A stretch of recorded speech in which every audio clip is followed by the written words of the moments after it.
Well, hello, and welcome to Intercultural Spark, that show about the spark inside each of us that drives you to spark change in the world through your mission driven businesses or life projects. I am your host, Deanna Schaas. I am a writer and marketer and group fitness instructor extraordinaire. And I'm delighted that you have joined us. If you're watching live, I invite you to say hello and leave questions in the comments or after the fact as well. We always appreciate that you've joined us and hope that you're inspired by speakers to realize you are more powerful than you ever imagined and can also make change in the world through the things that you work on. Today, we are talking to Donna Smith Bellinger about all things coaching and consulting, which a lot of my viewers, people are watching, are not only building their businesses, but a lot of them are doing it in the second act for their life. Donna is an internationally known business speaker. She's an award winning business coach. She helps her clients create sustainable sales and revenue because the bottom line is no money, no business, no matter what good we're doing in the world. So, welcome to Donna. We'll also be joined by Brianna Buford, who is not only my virtual assistant at Intercultural Talk, my company, but she also is someone building her own business and has some experience of how she's worked with coaches to really get focused and grow what she does. So I hope you will learn something. I invite you to ask questions and share your own experiences. And let's get going. Welcome to Intercultural Spark.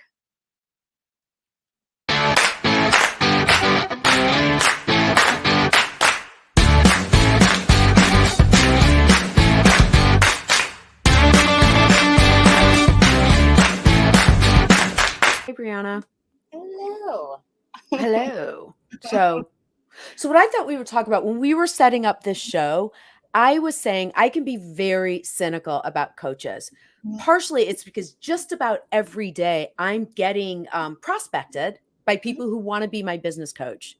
So, on the one hand, I'm really excited that I am positioned out in the world as being a successful business owner because I'm assuming they're prospecting me because they see me as a business owner. But I can be very cynical because I'm like, well, who are you to tell me how to do something? And then often people are like, I'll be your business coach and now pay for my course. And they want me to do an online course to be my business coach. And I'm like, well, that's not what I need. Mhm. So I mentioned this to you. I think I said, Rihanna knows how direct and cynical I can be. I think I said something like, why would anyone even want a business coach? I think is the way that I phrased it. And what did you say? Yeah, well, so I can't remember exactly, but yeah, I cannot remember Well, it exactly. was something to the effect of, "I I disagree just, with you," yeah, which I I just, love that about you. You always push back. So it made it sound like you have used coaches or like coaches. I have used coaches. I do like coaches. I do believe that they are a real thing, and it just depends on having the right coach for your business. And so, like Mhm. one reason why coaches are so are so great to have in your business is because oftentimes they've been where you have been, before. So they're at your point B, and they can help you get there faster, more efficiently, in a more productive way. Than say you were going to try to do it on your own. They can help you get there faster, Mhm. and they. Mhm. Well, no, because something you just said, actually, I guess would beg the question if someone's looking for a coach. So would you suggest then, if you're looking for a coach, to find someone who's maybe done something comparable to what you've done? Or I guess maybe in Oh my yeah, case, it would probably be taking a small business and then grow it to, $1 million plus business. yeah, absolutely. Mhm. The coach should be doing something that's comparable to what you want to be doing, or in a financial place to where you want to be in the future. Ooh, okay, that's an interesting thing. Do you think when you're interviewing someone, I always feel like in US American culture, we're not supposed to talk about money because what you just said means that if I'm interviewing a coach, I should say, "So, do you bill over $1 million annually?" Mhm. Like, yeah. Yeah, yeah, exactly. So it's like that is totally a fair question to ask if that's where you want to go. Some coaches may not be comfortable answering, and so that's also okay if they don't want to answer those kind of questions as well. Mhm, But it's absolutely a fair question. And oftentimes too, what you'll see with coaches, they will be open about how much money they have generated or how much revenue they made. Also, it's important to keep in mind on that note as well that revenue is different than like what you're actually bringing home. So you want to work with a coach. If it's a financial thing, you want to work with a coach Mhm. who's also bringing home a lot of money too, and not just making a lot of money and can't manage it, because that's a Mhm. whole other thing. One thing you just said, which is really important. I hear this a lot from so many coaches or even just people, uh, that you have to be able to talk about money. So even if you're asking a potential coach about money and they don't want to answer, they may not be the right coach to build Mhm. your business, just because of that fact. I mean, if you talk to any business owner, they will say like of course you have to talk about money, and particularly women sometimes have an issue of putting value on their services, Mhm. in terms of quantifying, especially if you're doing a service. You literally have to put a dollar value to what you offer. And I think that that can be a hard conversation for Yeah. women. Yeah, it can be. And that's also another reason why, whether it is, a coach or a consultant, why it is so good to kind of have those ideas to bounce somebody off of. I was just talking to a coach even a couple weeks ago, and we were talking about this new service that I'm creating. And the Hmm. dollar amount that I was pricing on the course was much lower than what she thought that the thing was worth. And Hmm. so having somebody who knows, what market value is, knows how they've become successful, knows what others will pay for certain services or certain offers, it it is invaluable, to have that kind of information, have that resource there, on, for you, to so that you can price your own services well. Hmm. Otherwise, you're always going to lowball, and because that's Right. what the natural thing is. Well, you and I have worked on that. So Brianna again has worked with Intercultural Talk, my company, for over 3 years now. And one of the things I realized is if I am pricing out a project, I'll be like, "Oh, it'll take an hour." And I now what I've learned is I'm better off telling you what the scope of services that I'm offering and asking you how many hours you think it will take, because it's almost always double what I thought it would take, and you're always right. Mhm. Yeah. So, that's just something that you start to learn. Stephanie, thanks so much for joining us. There can be emotion about our value when we are the brand and the product. You are absolutely right. It's this thing of I know that for me it's when we're the brand and the product, it's it's everything is the brand. It's that idea of the personal brand. And when you talk about that, it's you're putting a dollar amount to it, but it is personal. And there's always that question of, am I worth it? Yeah. Does this make sense? And I still think that happens more with women than men, though. Yeah, it definitely does. It Mhm, definitely does. mhm. And also, LinkedIn user, if you want to tell us who you are, it's outside of money. There are other key areas to consider. Great coaches turn down business that doesn't align with their values. That's a good So, point. And I will have much more respect for a coach who does, turn somebody down because it doesn't align. There was, even before I started working with the coach that I'm working with now, the one, I got referred by somebody else who thought that I wasn't a good fit for them. And they were mhm, open, instead of just saying, "Oh, yes, my coaching costs X amount of dollars and you'll get X results." She said, she was open. She was like, "I don't think that we're the right fit, but this is somebody else who I do think is the right fit." And mhm. I have so much more respect for people who do that. And so that is a great point, and also why it's so important to, have very, heart-centered values in your business, whatever your business is. Mhm, Just, be able to not be a like a mhm. money shark. Well, and what you just said is interesting. You have to be able to articulate the values of your company, and then, it's like in public relations, we talk about when you do an interview, if it's right the first time, it's right the 10th time. It's articulating your values and then standing by them. And I even look at the types of services that I provide.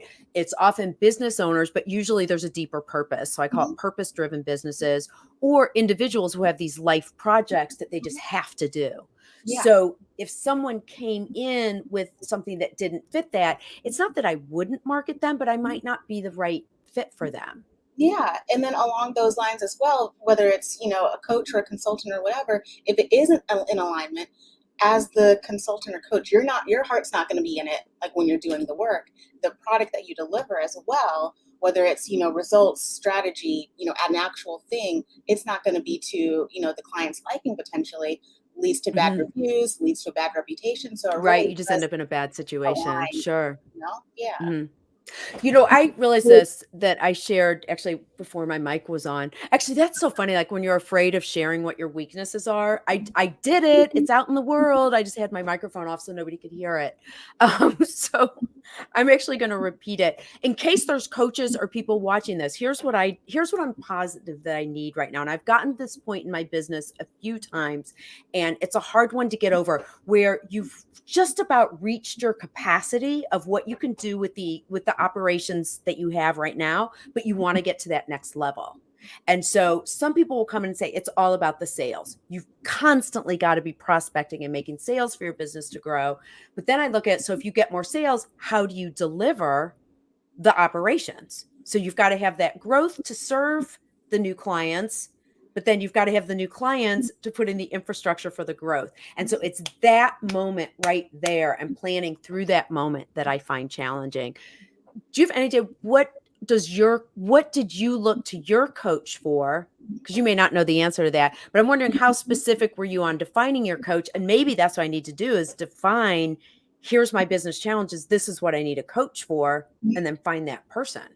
Yeah, and I think that it is about what you just said, understanding what your business challenges are and then finding somebody who meets those needs, instead of the other way around. But also if you don't know, excuse me, if you don't really even know what you need, sometimes just a business coach just to start with. You can starting with somebody is better than starting with nobody, I find, because you can still gain insight and value from that person, still gain clarity on what you actually need.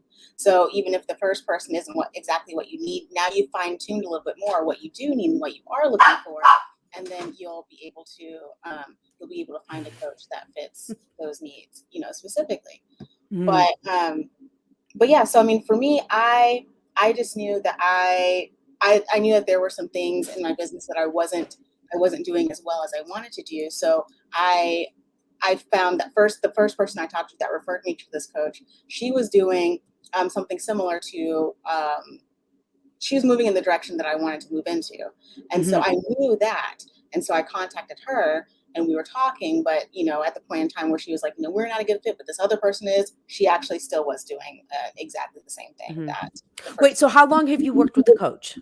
it's been maybe about 5 months or so.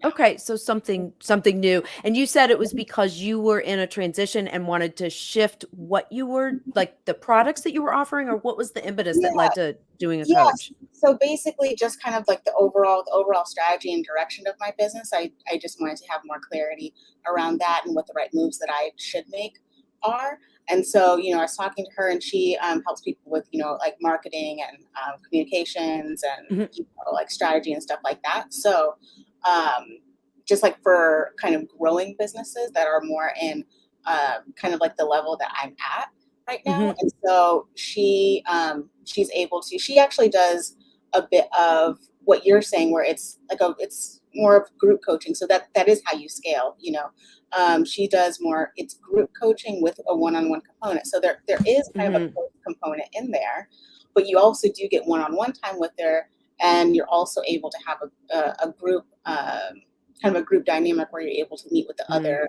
members of her Okay. community. How do you like the group? Because that's what everyone's doing. You know, in just business itself, there's this whole thing now, which is about scaling, that if it's just you charging an hourly rate, you serving one client, at some point you're just limited by the number of hours, in the day. And of course, as business owners, we're like, we'll just work all 24 of them. Yeah, right, Um, right. which, you'll spontaneously combust. So that model of doing groups and courses is the model, but it's how did you find that, and how do you find the group? How do you match yourself with a good group that's right for you? Yeah, I think that is a good question and a good thing to look at as well. So with the group for this particular group dynamic, it doesn't work very well for my brain. I do need more accountability and one-on-one time. Mhm, So like going forward, that's probably something I would need to look for, having like more of a regular one-on-one dynamic, mhm, but is still, very valuable for people who just like bouncing ideas off of each other and just like being in a community of people who are in a similar place that they are and, can grow together with them. There are other groups that I'm part of that I really enjoy, having that energy and dynamic. But then, like for something like this specifically, it's not as helpful for me. So Mm-hmm. it is definitely important to know like how your brain works and whether or not you do need Mm-hmm. one-on-one time or if a group would work well, Mm-hmm. because both can work. One-on-one's going to be more expensive typically, but if it gets you to where you want to be faster, then it'll be Mm-hmm. worth the investment. So it sounds like some of the questions, if people are thinking of working with a coach. Oh, by the way, I'm going to cut my Jerry. One of my clients who does his life project actually is all about grandparenting. We have a book coming out next June, and he always he watches my show every time. Thank you, Jerry. And then he always tells me when I interrupt my guests. So Jerry, I just want you to know that I also interrupt myself. So it's equal opportunity interrupting. Because the example I had given before my mic was on was I do get the idea of a coach on sports teams. It's that coach is that person that can see how you fit into the bigger picture, let's say the bigger picture business world. They can watch your performance and they can give really specific things to help better your own performance. So I get that from a sports perspective. What I'm finding now, then, as I mentioned, just so many people prospecting, everyone's saying, "Oh, I'm a coach. I'm a coach." How do you know if a coach is good or not? Uh, Coming from being completely resistant to having someone as a coach to these kinds of conversations. And if someone's prospecting me about being a coach, in some cases, I mean, they've made the overture. So I have started to have conversations with potential people. Oftentimes it's to find this is not the right person for me, but it has helped me get closer to things like here's my pain point and that I might need a coach for someone. And honestly, in one of those prospecting calls, she was like, "When was the last time that you raised your rates?" And I'm like, in 1994. So, even in that conversation, a good coach will also even challenge you even in the prospecting process. So you learn a lot in that process. So, that's what I thought. So Dr. Tanja Coleman, who is an amazing leadership coach. I don't know her coach, teacher, trainer. Like she's phenomenal. Actually, it's Tanja Coleman, Dr. Tanja Coleman. You can follow her on LinkedIn. She says ask for references. I think that's a great idea because you want to talk to references to see what their experience was and also what they liked or didn't like what was helpful with the coach. You know, so I think that's important as well. Yeah.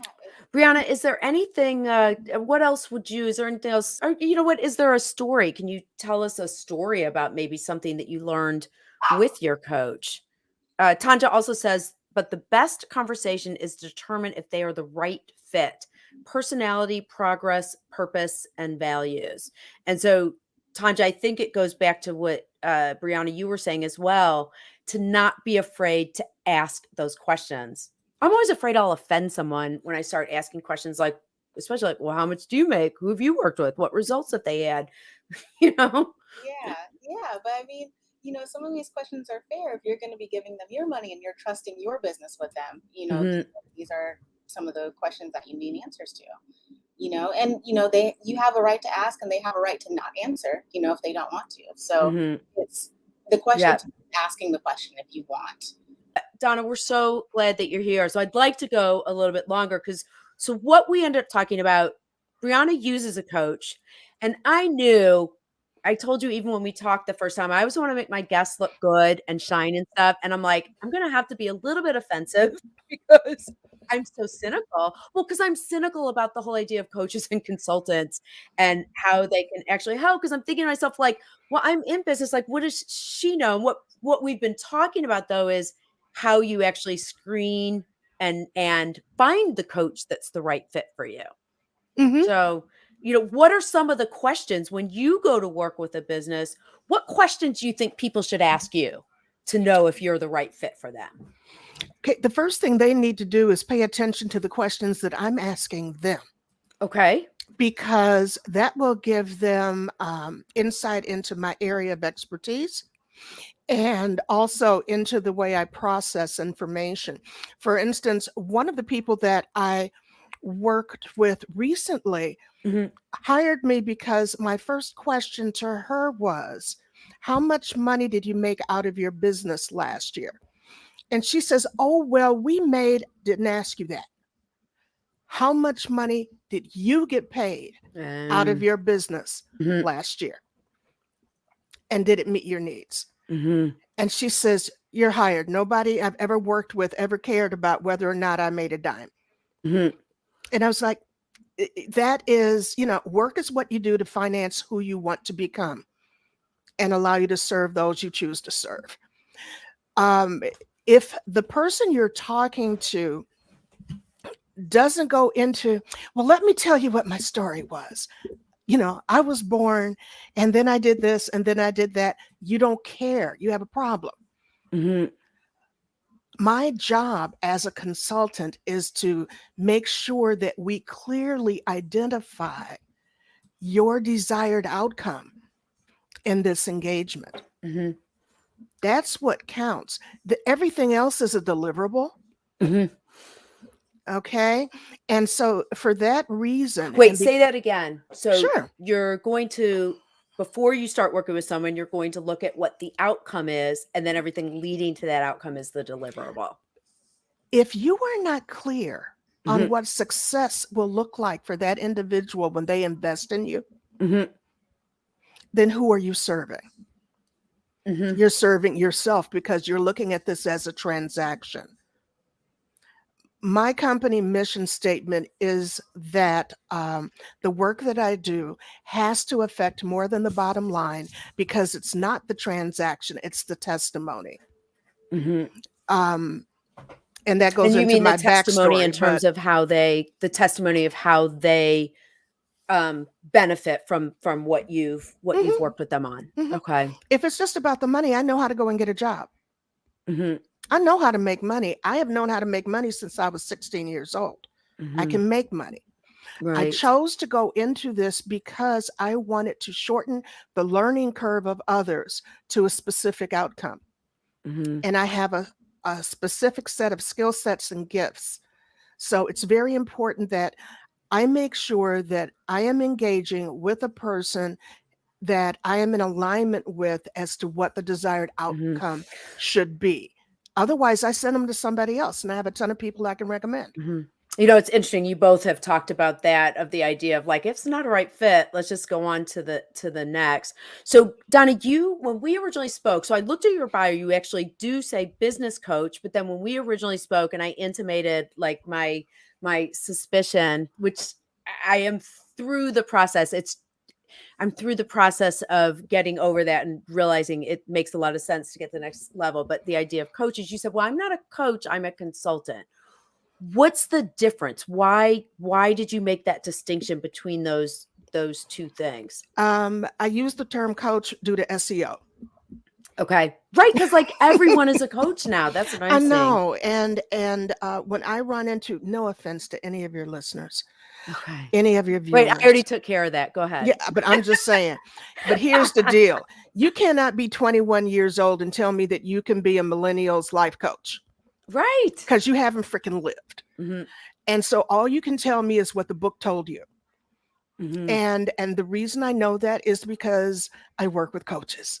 Coaches and authors are part of my clientele, Mhm. along with people who are in professional services. I work with attorneys and law firms and doctors and finance people. I work with people who, for the most part, sell the invisible, Mhm. and I love doing that.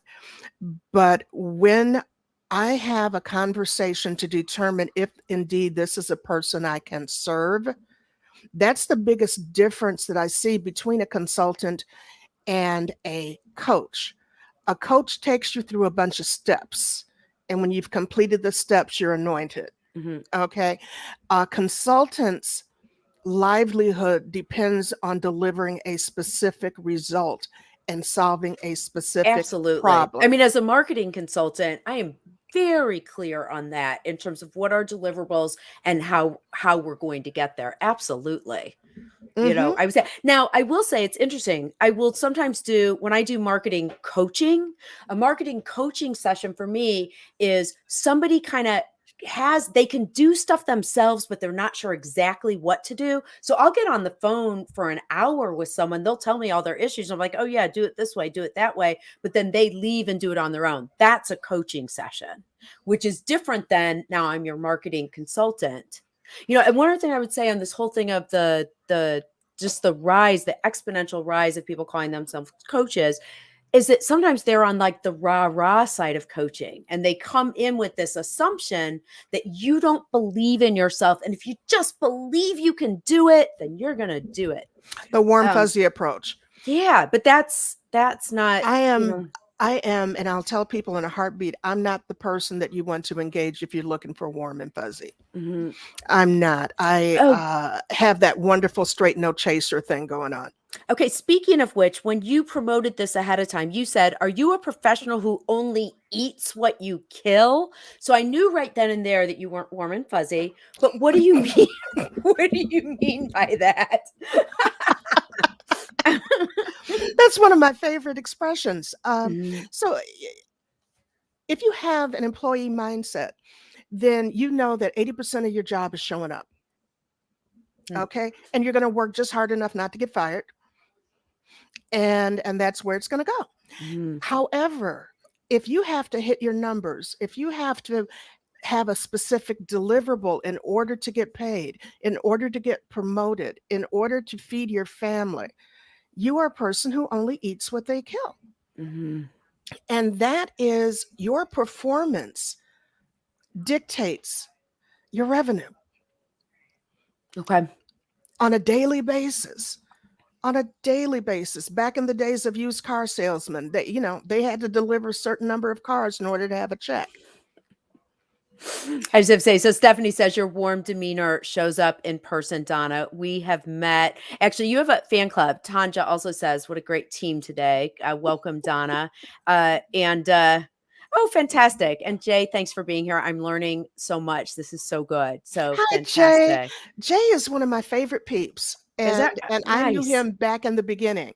And I have watched him grow and Mhm, and just accomplish really, really wonderful things. He does know the warm, fuzzy side of me, but he also knows, yeah, that straight no chaser mhm, person is gonna come out. So mhm. yes, I Well, am which is warm good and though. I loving. mean, I oh, can't be warm and loving. I'm the grandma and the great grandma, just so yeah. everybody knows. I Yeah, know I that's what am you that said. If people person. ask your opinion, you're like, are you sure you want to know? I'll tell you. Don't ask. Yeah. So Donna, I am going to put this out there. I will say too, when you work with the coach and Brianna, you mentioned this about being able to articulate, which even 2 hours before this show, I might not have been able to do this. I'm going to articulate what I think I need in a consultant right now to put it out to you or the world. What I believe I need as a consultant for my business is that I've gotten as far as I can get without I've gotten to this point before. Like I'm almost maxed out at what I can do of just my hours and doing like an hourly service or whatever. And what I find is it's how do you get through that hump of I need to expand my team because actually Brianna, how much more can you do? We're expanding Brianna. But but it's how do I expand my operations to be able to accommodate more clients? But then I need more clients to have the revenue to increase the operations. I don't know how to get through that hump. You And move so from one to one to one to many. mhm, That's the first thing that you do. So one that to one to one to many. But so mhm, now that implies changing your service first, like doing that one to many first. No? same stuff, different wrapper. And I usually don't use the term stuff. It's the Okay. it's the same stuff. Same brilliant, yes, intellectual Yeah, sharing with the world. but it, Okay. it it is the same content. It is the Mhm, same process. The verbiage may shift, but your procedure, your process doesn't change. Simply the mhm. delivery of it. So there are certain foundational truths that go with the way that you work with your people. All right. With Mm. me, when I'm working with my people, it's like, okay, who do you choose to serve? That's one of the Mhm. first things that I'll Mhm. ask them. So you work through people to help them discover these foundational truths. And then the second Mhm. thing that I say is, okay, who will pay you to deliver that? Sure. Because I have people who want to just serve, the people who need to be served. And that's wonderful, but you have to keep your lights on. Mhm. So, who finances that? Who does that? One of my Mhm. very first coaching clients felt that what his service was going to be was to work with recent MBAs, Mhm. and helping them navigate the corporate infrastructure. And I told him, we were building his website. I said, terrific, but it's not going to work. And he was like, oh, I said, well, okay, fine. You like it? I love it. We'll build it. Have a nice day. About 90 days later, he came back. He says, I need you to coach me because it's not working. Mhm. And essentially, here's what we had to do. I said to him, Linwood, that was his name, when you graduated with your MBA after going through all those years of people telling you how stupid you were and what you needed to learn, were you ready to Mhm. pay thousands of dollars to another person to tell you you still know Jack? And he immediately, without even thinking, no. I said, neither will they. Yeah. That's why nobody's buying. And so what we did was we got him into a university MBA program. And the university engaged him to create a curriculum to do that as a consultant. He got Mhm. his rate, he had his client base. The difference was who would pay him. Mhm. So he figured out a model where he was actually getting paid It to was the provide the service, same but it wasn't what model. he It had was thought the of. exact Sure. same Mhm. model. Mhm. It was just a different funding source. Mhm.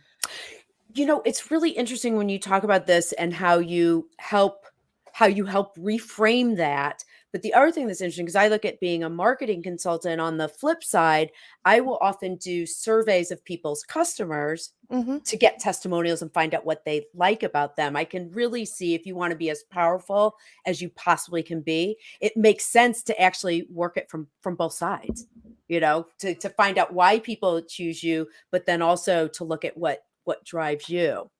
And something else you said, Donna, is that when people think they have purpose-driven businesses, people are afraid to talk about money. Mhm. You know, I have a client, she is one of the largest counseling and She is the biggest word in that. Men don't have that problem. Oh, Brianna and I were talking about that. Yeah, talk about so you find that I was just gonna say that a client who counsels other clinicians. She's one of the largest business counseling and therapy practices serving actually Illinois at this point. She's an amazing businesswoman. But she still has people who are like, oh, we're providing mental health. We have to ask for money. Well, of course you do. Because like you said, you got to keep the lights on. She has overcome that, but I know she's a big believer in coaches and using she's a big believer in delegating what she doesn't have to do herself. How do you find that? Do you work differently than if you were working with men or women, or is it just different issues that they bring? It is a communications issue. Essentially, that's what it is. And you know that I told you communications was a huge part of what I do when Mhm, I work with mindset and also determining deliverables. I talked to you about how I do sales for people who hate to sell and mhm, communicating across gender, generation, and geography, and the wait and see aspect of sales. I had a conversation with a law firm today, and when she was telling me what their objective was, my first question was, how many men, how many women, who's LGBTQ? Because there was a word that she used, and the word was empathy. mhm, And I said, okay, the people over here, they get that. These guys over here could care less. That's not the word that's going to pull them into the conversation. And so that's the mhm, side that we need mhm, to adjust. When we go back to what you're talking about and how to go from one to one to one to many, mhm. if you hit your foundational truths in a one to many, that will allow you to have a higher price on your Okay. one to ones. Oh, for sure. So you're talking about Hmm. starting with the foundational truths, Mhm. which is brilliant. And then figuring how to scale. I wonder too, there's one other thing I see with that as well, which is when people are starting businesses, sometimes you're like, I can do this, I can do that. And so you end up with a variety of services, some of which you're really good at, some of which are not. And I'm saying so much out loud. Good thing this isn't live or being taped, right? Um, I came to everything I do as a writer. So I love to write, and it's something I write articles, I write blogs, I write all kinds of things across everything that I do. What I also find though is that's one of the least profitable things that I do. Because if I'm going to write an article, I'm going to research it, I'm going to write it, I'm going to get quotes from people. It's going to be good. It's going That's to your be a good passion article. project. Yes, it is. You cannot charge someone, $2,000 for a blog post. Like the market doesn't bear it, And so part of me in the back of my mind is going, that part of your writing isn't actually a good for the business model. But I can't look at even my body language. I can't imagine letting it go because I'm a writer. That's part of my identity. So Mhm.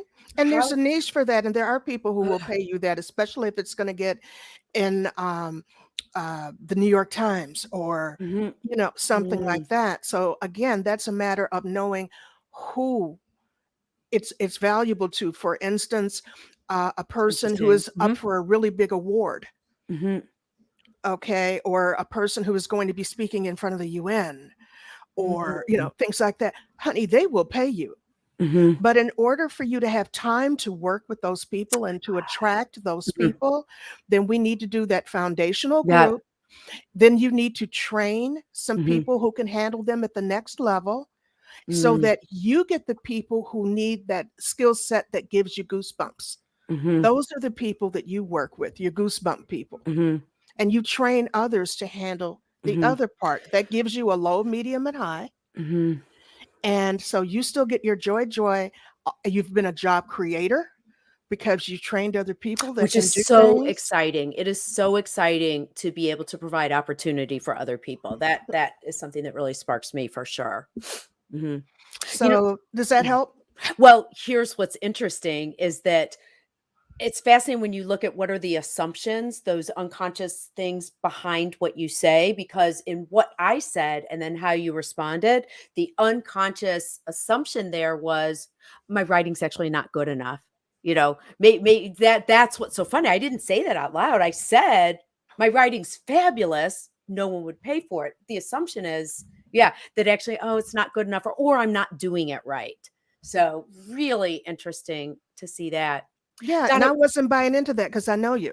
So that was the reason I was like, "No, you Yeah, need to that's not the deal right with those answer. people." Yeah, Yeah. and you need to place it where you know it deserves to be. Mhm. Your writing is better than just a simple 500-word blog post.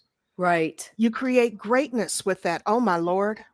I know, I'm sorry to show you this, but because we got started late, and I'm No, so no, no, glad it's the internet fine. is good there. So I do wanna go ahead and, I did this without even, previewing it. So this is our flash photo stories.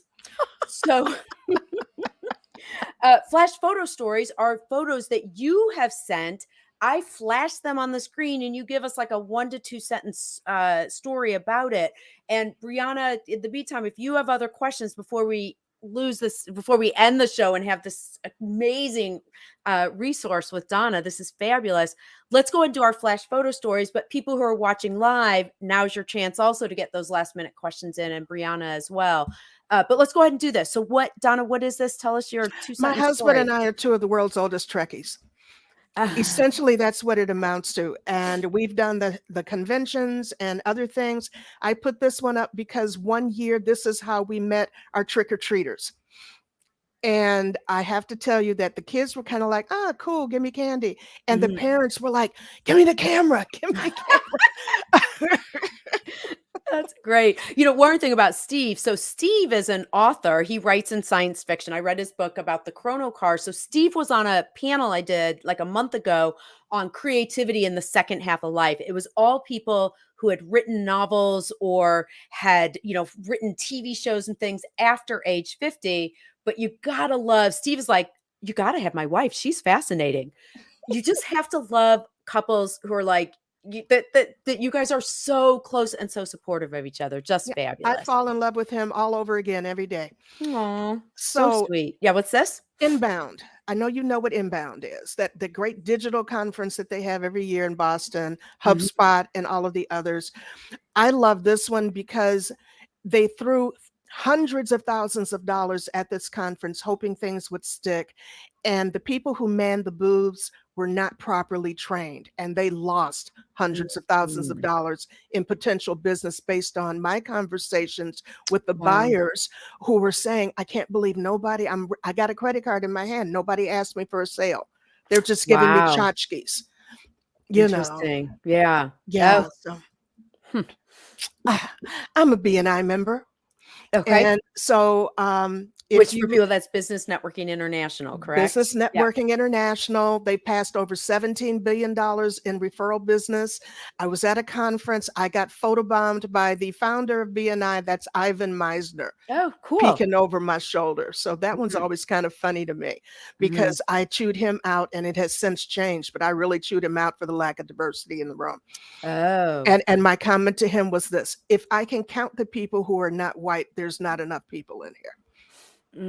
For sure. That's And there's two really amazing things with that. One is, people, you see these big, huge things happening in the world, and you're like, well, how did that happen?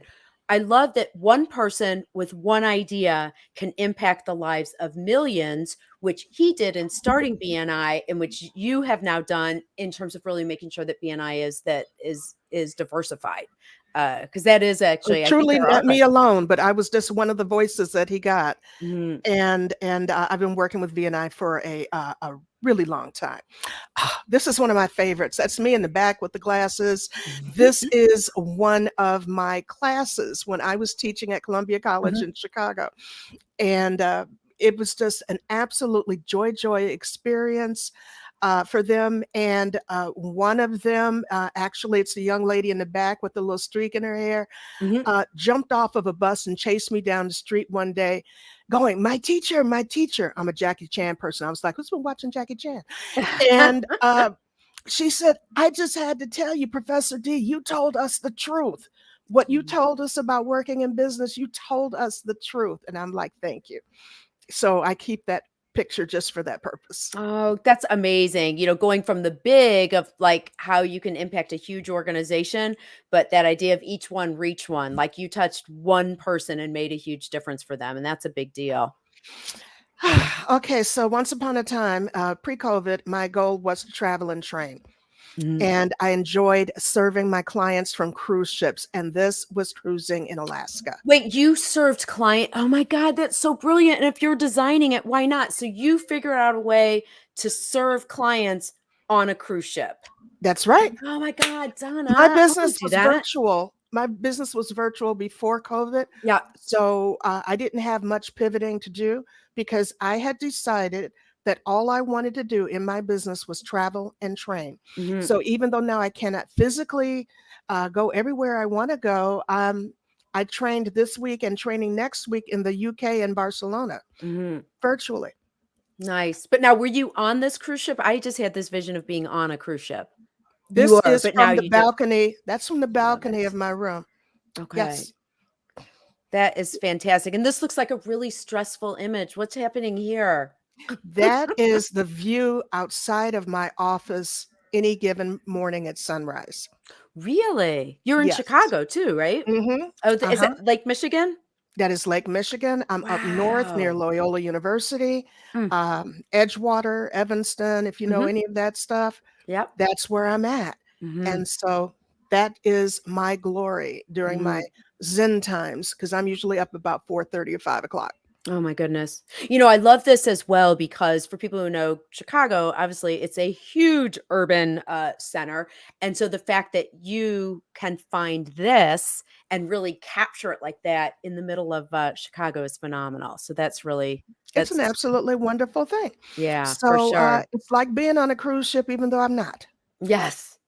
All right. So we have one more part of the show. Brianna, last chance if you have any questions or anyone who's watching questions. Uh, Otherwise, we have one more part of the show. Brianna, you can do it anytime, but I'm going to do our last part here, which is are you ready? Flash exercise. I need to have someone who writes jingles on the show so that they can actually, that wasn't me singing behind the video, but maybe I could have someone actually do a professional jingle. So our flash exercise, I am also I'm a group fitness instructor. I absolutely love it. And many people don't know the deeper interpretive side of fitness. So what I have for us today, and I hope both of you will do it with me if you can, it's something you can do at your desk, is an exercise that relates to the theme of our show. I will show you the exercise and then I'll ask you if you can guess why. For 1 second, I'm going to make myself full screen just to show it, but then I want you guys to do it with me. Okay. So this exercise, I'm going to shift my camera just a teeny bit. This exercise is for 2 different sides of your shoulders. So one is one arm's going to do an upright row while the other one lifts to the side. So you've got a upright row, which is your shoulder, and then your medial deltoid's the side of the shoulder. So you do one side and then the other. So it's lift and lift. Let's bring everyone back together here. Have you guys done it? Let me see. Okay. Lift. Yes. And lift. Okay. Do you know why I picked this exercise for today's show? Oh, I don't know, but I like it. Okay. Bree, do you have any idea? My guess is that, like, when you're talking to a coach or consultant, you're so excited about working with them. So you just want to. That looks like Midwest. I'm from Missouri too. It's like, oh, I'm so excited. That is an excellent guess. I was thinking more like, ta-da, Superman to the rescue. Look, it's Donna. She's saving us. So that was my idea. That's wonderful. I actually have a picture of me in a pose like that at an event I went to where they had a skyline vertical. So when you stood in front of it, it looked like you were flying over something. Oh, I love it. Yeah. And I have a picture of me with that pose. Wow. And one leg up in the air. Well, thank you so much. I'm so glad that worked. I appreciate people who stayed with us, while we worked through things. I know we went a little bit longer today, but it was a great conversation. And I love how and I recommend that everyone who wants to solve issues in their life actually host a show and then bring people on. It's like, well, here's what my problem is. Can you help? Thank you so much, Donna. As always, Brianna is so phenomenal. Just having a virtual assistant and just all her ideas and creativity keeps me excited to be working every day. Donna, thank you so much. I hope we can stay in touch and maybe have you back again. I know there's a lot more where that came from. So don't hang up. I'm going to end our show and then we'll all chat and say goodbye. So thank you, everyone who watched today, and welcome. We'll see you next week on Intercultural Spark.